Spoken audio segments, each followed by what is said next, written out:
Good morning, everybody. It is 11 minutes past 8 o'clock right now, and time to visit with our party scoopers as we're ramping up. We're under a month before the caucus, aren't we? TikTok. Yeah. Less than 4 weeks. Yeah, it's getting close. It's getting close. So things are really starting to ramp up here, not only on a local front, as we mentioned a couple of stories, but also nationwide and, shall we say, worldwide with the events and headlines that you've been seeing and hearing about recently. So I don't even know where we want to begin, gentlemen. What's going on? How about let's start out gentle. A new poll came out which had Sanders, Buttigieg, and Biden at the top. Is that a surprise, or there's another one coming out this weekend, so don't even worry about that? I think it feels right. Yeah. And I think, it's funny, over the last few weeks, you've seen a lot of people complaining, not enough Iowa polls. People really want to start to know where this race is actually at. And what we'll see is in the final month, we're going to have a poll every week, if not more. Yeah. So we'll be able to watch and see who moves. It's fascinating that we had the CBS poll had, 3 candidates, Sanders, Buttigieg, and Biden all at 23, tied. Right.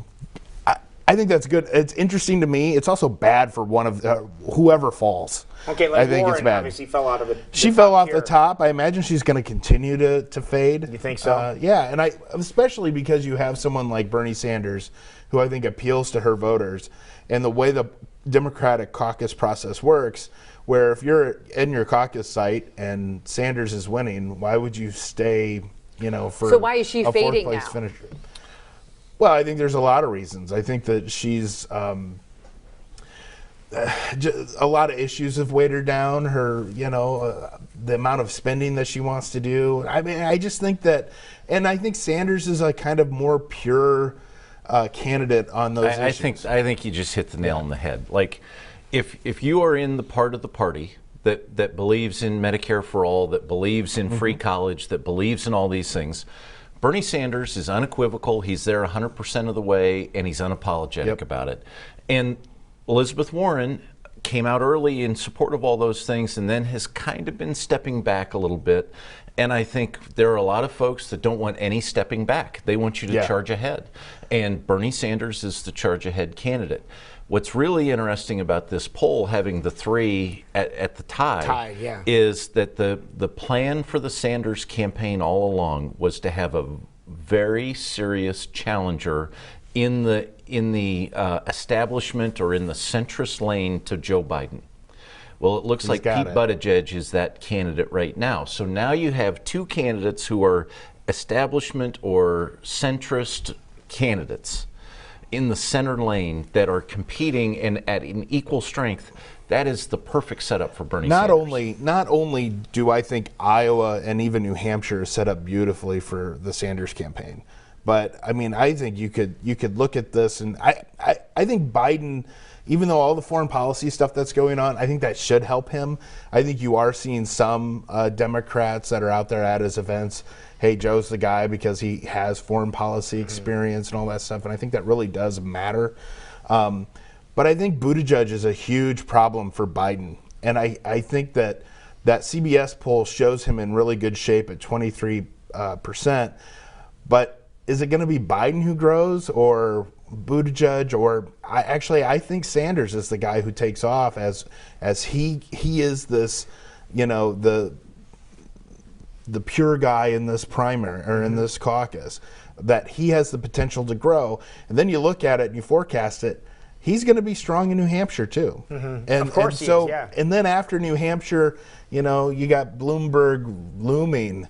And so are we going to see? He's more than looming. He's more than, no, I agree. Yeah. And I think. I mean, you got Judge Judy saying. Yesterday, a couple of different places, The most interesting guy. thing, the most interesting thing on Bloomberg to me is, and I'm a foreign policy kind of person, I watch this stuff, was I thought he took the tone that I expected from Biden, that he was a kind of a serious, more establishment tone on foreign policy, and his little battle with Sanders, I think, is kind of foreshadowing what might come for Super Tuesday. Okay, let's talk about what happened in Iraq and its effect on what's going to happen here. Which one, and honestly, which one of the candidates does it support more? Which one will it benefit more? Well, I think the conventional wisdom, as Craig pointed out, is that Joe Biden has more foreign policy experience than anyone on the debate stage, at least.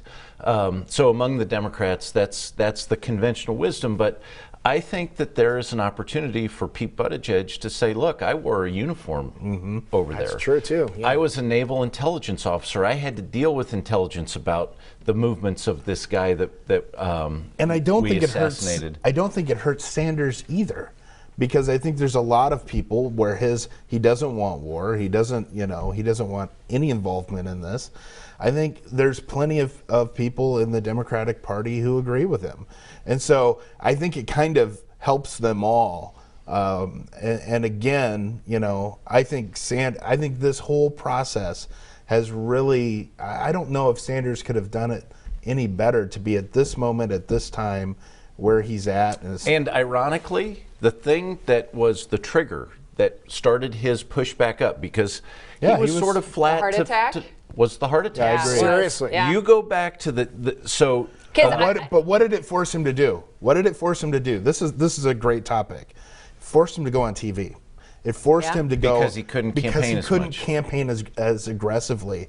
And the thing is his TV ads are some of the best TV ads that I've seen in this caucus process. I completely agree. I was going to say, I feel like you rewind this and hear us talk about Sanders a couple months ago, and we were like, oh, he doesn't have it's not a strong campaign this time around, things like that. Now all of a sudden we're saying that was the end of September. Yep. Right when he had the heart attack, he was in the hospital the first day of the fourth quarter, which was October 1st.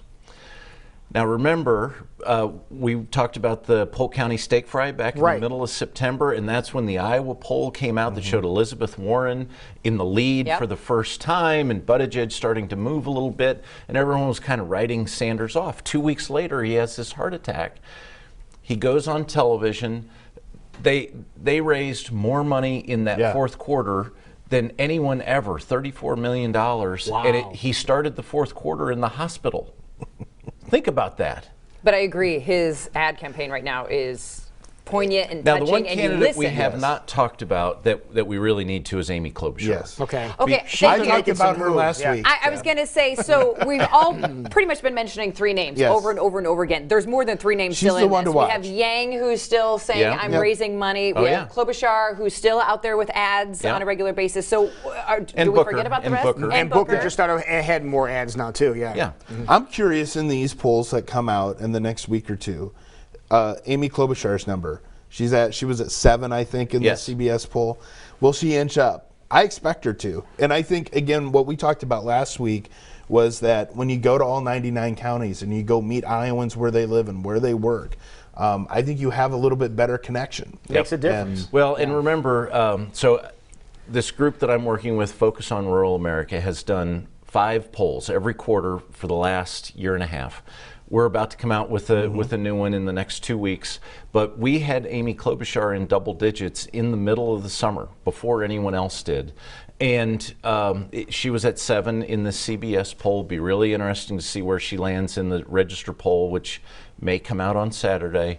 I think the polls that happen right after the debate are going to be really, really important because the debate is 6 days from today. I was going to say the next one is scheduled, Actually, no, it's a week from tonight. Yeah. It's a week from tonight. So I think that will be the most important debate of the caucus. Hands down. It's at Drake University. It's here, all the candidates are going to be here. People are going to be paying attention. I think that's going to be a huge debate, and the polls that happen right after that are going to be the ones to really keep an eye on. Okay, so this is my thing, and I know we have to wrap because there's always interesting things to talk about when it comes to politics. Do we still have a candidate that has a chance against Trump? That's kind of, or do we leave it to Lincoln Chafee to now take it over? No. I think we have 4 or 5 candidates that have a chance against Donald Trump. And look, he has demonstrated again this week that he has an erratic personality and an erratic foreign policy. If you read any of the news about what people in the Department of Defense, the State Department, the national security apparatus. They say, look, this was not part of our planning. We learn about these events by Twitter and reading it in the news, and then we have to come up with backup plans and contingency plans and then go from there. This is not the way the country should execute foreign policy, and I think it's going to be a real problem for him. All right, we'll see what happens. There's always something to talk about in the world of politics as we are just about 4 weeks away from caucus. So do your due diligence. Less than 4 weeks. Less than 4 weeks. away. So get out there. Here are those politicians when they're in town, because that's why we're first in the Absolutely. nation.